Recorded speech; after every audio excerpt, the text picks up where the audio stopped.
So, guys, congratulations on the show. It's incredible. Thanks. Thank you. I imagine it's something that you probably had to develop collaboratively. Yes. Could you just talk a bit about that process? Well, it's interesting. You say develop collaboratively, and we did.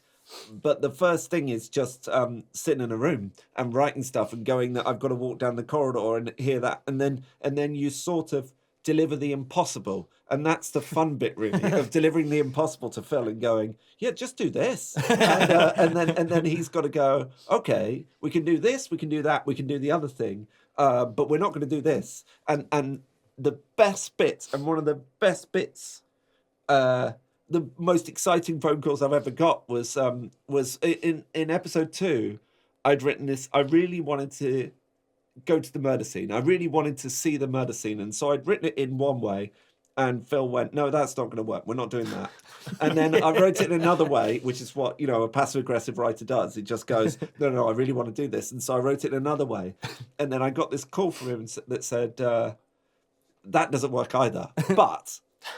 But I see what you're trying to do, which is you're trying to get to this murder site. And what about if I could make the camera fly? So rather than travel down the streets, that Matt and Phil have got this phrase, if the camera's not with someone, it feels like a computer game. So you've got to sort of force yourself to always have someone that's taking you places. But in this moment, we didn't have anyone do that. And what they did was, we had the end of the episode, which is this, we're focusing on this character Jade, who we'd seen through the episode, and we'd understood her relationship and how much she'd been destroyed by the loss of her best friend. And then suddenly the camera lifts up and flies away. And to do that at the end of an hour-long episode that's got 350 extra children in it, and just go, yeah, we're going to strap it to a drone and we're going to take off was just proof of how his devious mind works. Well, I had the idea to make the camera fly, but it was midway through the shoot of that episode, because we shot it was 3-week blocks of each episode, so we'd do 2 weeks rehearsal, then we'd shoot for 5 days, twice every day. Okay. It was the Wednesday of the shoot on that episode when I got a call from, we were flying the drone, it was going, and we were just flying over, it was great. Toby Bentley, who's our exec at Netflix, called Mark Herbert, one of the producers, and then Mark sort of sheepishly came over to me and went, Toby's had an idea, like, what if Stephen was at the murder site and put some flowers down? Do you think we could make the drone land and then take it up? And I was like, oh, it's wet, like, really? And then all I could think about then was trying to make this drone land. I was like, oh, we've got to try it. So I called Matt, my cinematographer, over. I was like, this is what we've got to try this. I think he cried. but then we tried it, and to be honest, we only managed to do it once, and that's the one that we used. It was the last take, because it was too windy on the last 2 days. So Thursday it was too windy. Friday we tried it in the morning, and it didn't work. And then the one last take that we did, and it was like everyone had hit their marks. That episode, everyone had hit their marks. Kane, who's magnificent in the show, had been just brilliant, and Ashley had been brilliant. And then this camera takes off. Phil has no idea whether the feed works. As soon as it takes off, we lose feed because it's too far away. So I had no idea whether it worked. So it's like a blind. Yeah. Blind faith kind of thing. Yeah, and like 10 minutes later, we get a call over the radio. It's landed. It's good. We got it. So I'm like, it was like, it was mega. And this obviously isn't the first time that you've done a one-shot technique. Yeah. Did the first one not put you off it? I did.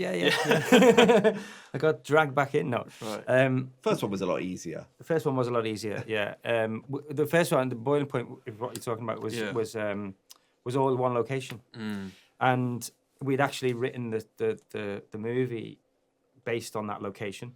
So when Adolescence came around, and Jack's writing these beautiful scripts, I'm reading these scripts and I'm being able to visualize it, but then at times I'm like, we're not going to be able to do that, Jack. You got to remember this and this and this.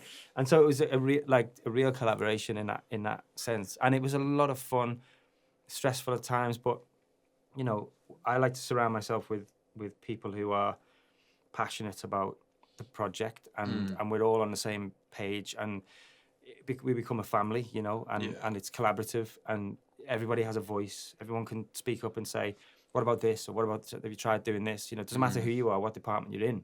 Yeah.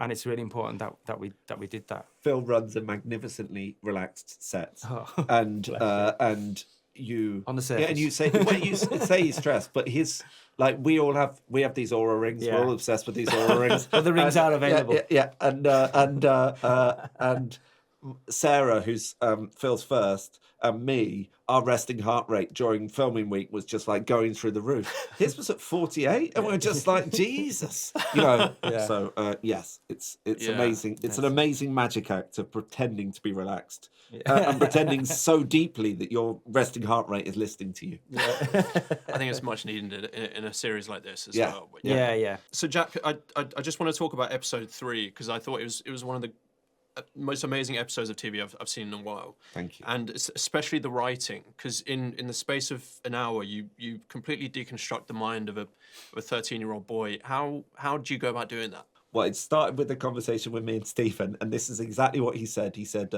so this needs to be a David Mamet play. Yeah. And yeah, I was yeah, like, yeah. and I was like, what? And he was like, no, this needs to be a David Mamet play. And I said, what else you got to say, Stephen? And he said, no, that's it. All right, good luck. See you in a bit.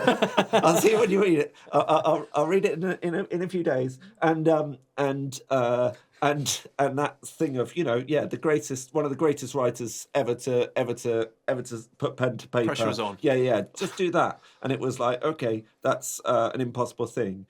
But actually, and this is the heart of the show, what we were talking about, what Phil, Stephen and I were talking about all the time was getting inside male rage. And I'd spent a lot of time, because of this show, down really dark rabbit warrens of pain and hatred in terms of incel culture on the internet, and looking at horrible things. And the thing that I'd found, which I hadn't expected to find, was that there's a really strong logic. And the way that incel culture works is there's a profound they're tapping into something that I knew as a kid I'd have found alluring and attractive. And that thing of 80% of women are attracted to 20% of men, I know I would have believed that. And I know that I would have believed, okay, now I need to manipulate the system in order to live the life that I want to live. And so being given the responsibility of looking that in the eye, and thinking a lot about who I am, you know, that I think that in terms of our writing relationship, Stephen is Eddie in lots of ways, you know, an upstanding, kind, complicated, interesting person. I have a lot of Jamie inside me, and so saying, okay, now get inside that was the biggest challenge of my writing life, but one of the best challenges I've ever been set, and I'm pleased you've found some truth in it. Yeah. Oh, absolutely. And then he wrote a beautiful Jack Thorne play. Yeah. David Mamet play. Beautiful Jack Thorne play. And you've said in a previous interview that you're keen for the discourse not to be reduced to Andrew Tate. Very much so. I guess a lot of people they point to Andrew Tate to try and simplify the issue and to make that out to be the sole cause of this. Andrew Tate is referenced twice in the show, both times by adults. Yeah. Andrew Tate is the cartoon figure, right? The really nasty stuff out there is not Andrew Tate. Right. And it's much, much worse than Andrew Tate. Really? And he gets the press because he actually wants it.